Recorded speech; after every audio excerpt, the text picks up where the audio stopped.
Un petit mot si vous croyez en Dieu. Vous croyez en Dieu, parce que vous n'avez pas assez bien réfléchi à la question. Oui. Vous croyez en Dieu parce que vous vous sentez fondamentalement démuni face à la perspective de comprendre le fait de la vie et le fait de l'existence. Qui a guidé les cellules dans le ventre de la femme, et leur a ordonné de former un embryon? Qui a programmé le cycle des jours et des nuits, et a établi la succession des saisons? Qui a forgé la lune, la reine de la nuit, pour qu'elle épouse exactement les proportions du soleil?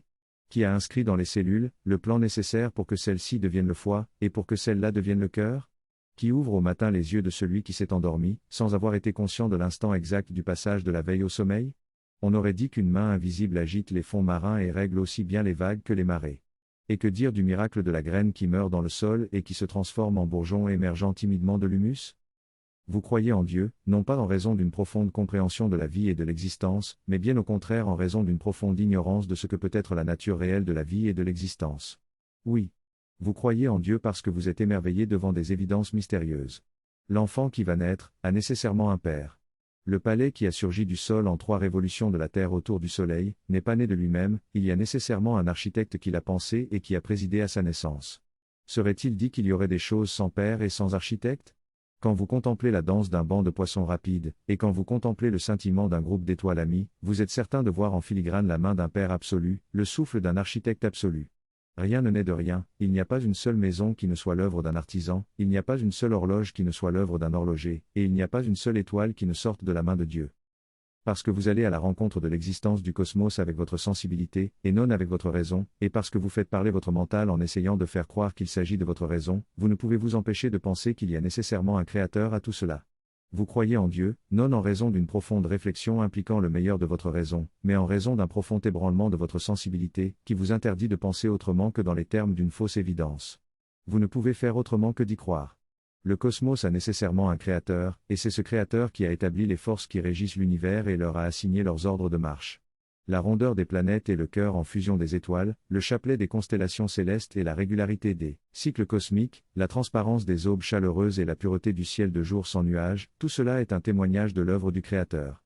L'univers a nécessairement un créateur, et l'existence même des lois et des cycles au sein de l'univers, est une évidente démonstration de la réalité nécessaire d'un créateur. Et quelque chose qui subjugue votre raison, vous empêche de penser autrement. Vous ignorez que cela subjugue votre raison, en raison du faible développement de votre raison.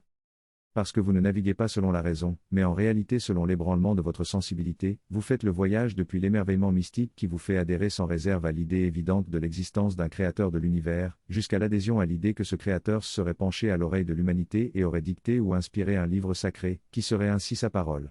Et voici qu'il existe un livre sacré qui est la parole de Dieu, et vous ignorez vous-même par quel sortilège vous en êtes convaincu jusqu'à l'absolue certitude. Parce que c'est écrit, anon l'absolue bêtise qui parfois vous tient lieu de réflexion. Oui, l'absolue bêtise, mais rassurez-vous, vous ignorez totalement que c'est l'absolue bêtise qui vous fait brandir des versets de votre livre sacré, pour expliquer pourquoi il n'est pas possible de remettre en question le caractère sacré de votre livre sacré. Il y a des groupes de pouvoir qui ont décidé un jour que vous deviez croire que tel livre est la parole de Dieu. Pourquoi en ont-ils décidé ainsi? Chaque faction a ses raisons. Pour les paternalistes, vous êtes encore si immature que vous avez nécessairement besoin d'une telle croyance, et pour cette raison même vous devez en être si bien imprégné, que cela ne doit pas vous apparaître comme une croyance, mais comme la vérité. Pour ceux qui veulent simplement se garantir un pouvoir absolu sur vous, il est entendu que vous êtes infiniment plus sujet à être dominé et contrôlé, si vous vivez à genoux en adoration devant un livre sacré et ses versets ciselés. Ce sont des groupes de pouvoir qui ont imposé l'idée que tel livre est un livre sacré présentant la parole de Dieu, et ils n'ont eu aucune peine à imposer simultanément leur traduction et leur interprétation. Ils ont écrit ce qu'ils ont voulu, et ils l'ont écrit comme ils l'ont voulu, et ils ont travaillé le mental des peuples en usant de tout leur pouvoir. Ce qu'ils ont créé, c'est vous, vous brandissant tel livre en disant que c'est la parole de Dieu, vous citant les versets de ce même livre pour réfuter l'idée que ce livre ne serait pas la parole de Dieu, vous remerciant Dieu chaque matin de ne pas vous avoir laissé mourir dans votre sommeil, et d'avoir eu l'infinie bonté de vous permettre d'ouvrir les yeux pour une journée de plus. Et c'est vous-même qui tissez le reste du contenu de votre foi, vous-même, ou plutôt l'absolue bêtise au-dedans de vous. La vie terrestre est difficile, et elle est d'autant plus difficile quand vous n'avez pas supporté à maturité votre raison et votre volonté, et quand vous êtes le premier manipulé par vos propres émotions. Vous cherchiez du travail, et vous en avez trouvé mais sans avoir jamais eu réellement confiance en vous? Merci Dieu pour cette grâce. Vous vouliez avoir un enfant, mais les caprices de votre biologie en ont décidé autrement. Et puis vous avez quand même eu un enfant, et vous n'êtes pas sûr que le mérite en revient aux médecins qui vous ont traité, ou à l'énergie de celui qui a travaillé sur vous par imposition des mains. Merci Dieu pour cette grâce. Vous êtes un chirurgien, mais vous tremblez toujours intérieurement à chaque opération que vous effectuez, parce que vous ne croyez pas réellement en vos capacités, et chaque opération que vous réussissez vous apparaît comme une sorte de miracle. Merci Dieu de faire son œuvre à travers vos mains. Le degré d'éducation de votre mental ne vous protège en rien contre l'œuvre de l'absolue bêtise au-dedans de vous, et tout attribué à Dieu est la marque distinctive de cette bêtise. Quand l'ébranlement mystique de votre sensibilité déborde dans chaque recoin de votre vie, vous attribuez à Dieu même les choses les plus ridicules. Un imprévu quelconque a fini par vous empêcher de prendre un avion dans un petit aéroport de province, vous avez trouvé une bonne âme qui vous prend dans sa voiture, et dans la discussion au cours du trajet, vous découvrez que vous avez fréquenté le même lycée et que vous avez même des amis communs. Merci Dieu d'avoir agi par des voies insondables pour orchestrer vos retrouvailles. Ce n'est pas seulement en regardant les étoiles dans le ciel que vous êtes saisi d'un ébranlement mystique, c'est aussi en regardant comment se déroulent les choses de la vie.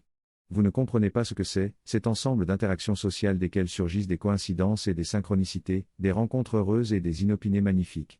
Et c'est nécessairement l'œuvre de la main de Dieu, si ceci ou cela s'est finalement passé en votre faveur. Et vous devez vous contraindre à remercier encore Dieu pour ceci ou cela qui représente un coup de massue sur votre tête, ou une déchirure dans votre vie, parce que tout attribué à Dieu est la seule chose qui vous sauvera de la dépression quand votre vie est un désastre objectif, ou quand le sort vous porte des coups insoutenables. Vous croyez qu'il y a nécessairement un créateur de l'univers, parce que vous êtes encore incapable de réfléchir rationnellement à la question du statut de la réalité, savoir si elle est éternelle ou non. Oui, vous croyez que Dieu existe nécessairement et évidemment, parce que vous n'êtes pas encore capable de sortir de la tyrannie intérieure de votre sensibilité émotionnelle. Vous croyez que tel livre est un livre sacré représentant la parole de Dieu, parce que votre mental a été conditionné à tous les étages par des groupes de pouvoir qui ont intérêt à ce que vous soyez résolument ancré dans cette croyance. Et c'est vous-même, ou plutôt la mécanique de l'absolue bêtise au-dedans de vous, c'est vous-même qui prenez en otage votre propre vie factuelle pour en faire une pseudo-démonstration de la validité de votre croyance, à savoir que Dieu existe et que tel livre est le livre de sa parole. Parmi les groupes de pouvoir qui veulent que vous soyez dominé par ces croyances, il y a des groupes paternalistes qui jugent que vous avez besoin de ces croyances pour ne pas vous étouffer dans les conséquences de votre propre immaturité de raison et de volonté.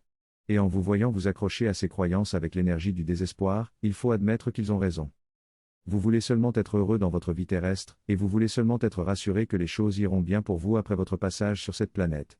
Ceux qui ont développé un petit peu plus de maturité de raison et de volonté, peuvent s'affoler un peu de voir dans quel puits obscur vous vivez, et ils peuvent avoir l'illusion qu'ils pourraient vous aider à en sortir, en essayant de vous faire entendre la voix de la raison. C'est parce qu'eux-mêmes sont encore en chemin vers la maturité, ils n'ont pas encore la maturité, sinon ils verraient que le plus important n'est pas d'essayer de vous sauver de l'œuvre de l'absolue bêtise en vous, mais de terminer eux-mêmes de s'affranchir complètement de cette absolue bêtise. Ce qu'ils doivent comprendre, c'est que la chose à faire, ce n'est pas de combattre les croyances religieuses en essayant de trouver des arguments chocs ou des arguments fins, c'est d'étudier plus en profondeur les réalités de l'esprit, et de travailler à développer sérieusement les forces de l'esprit. Ils doivent vous laisser vivre dans vos croyances, car sans elles, la misère psychologique serait votre condition, et ce n'est pas un ébranlement mystique que vous vivrez, mais une panique existentielle.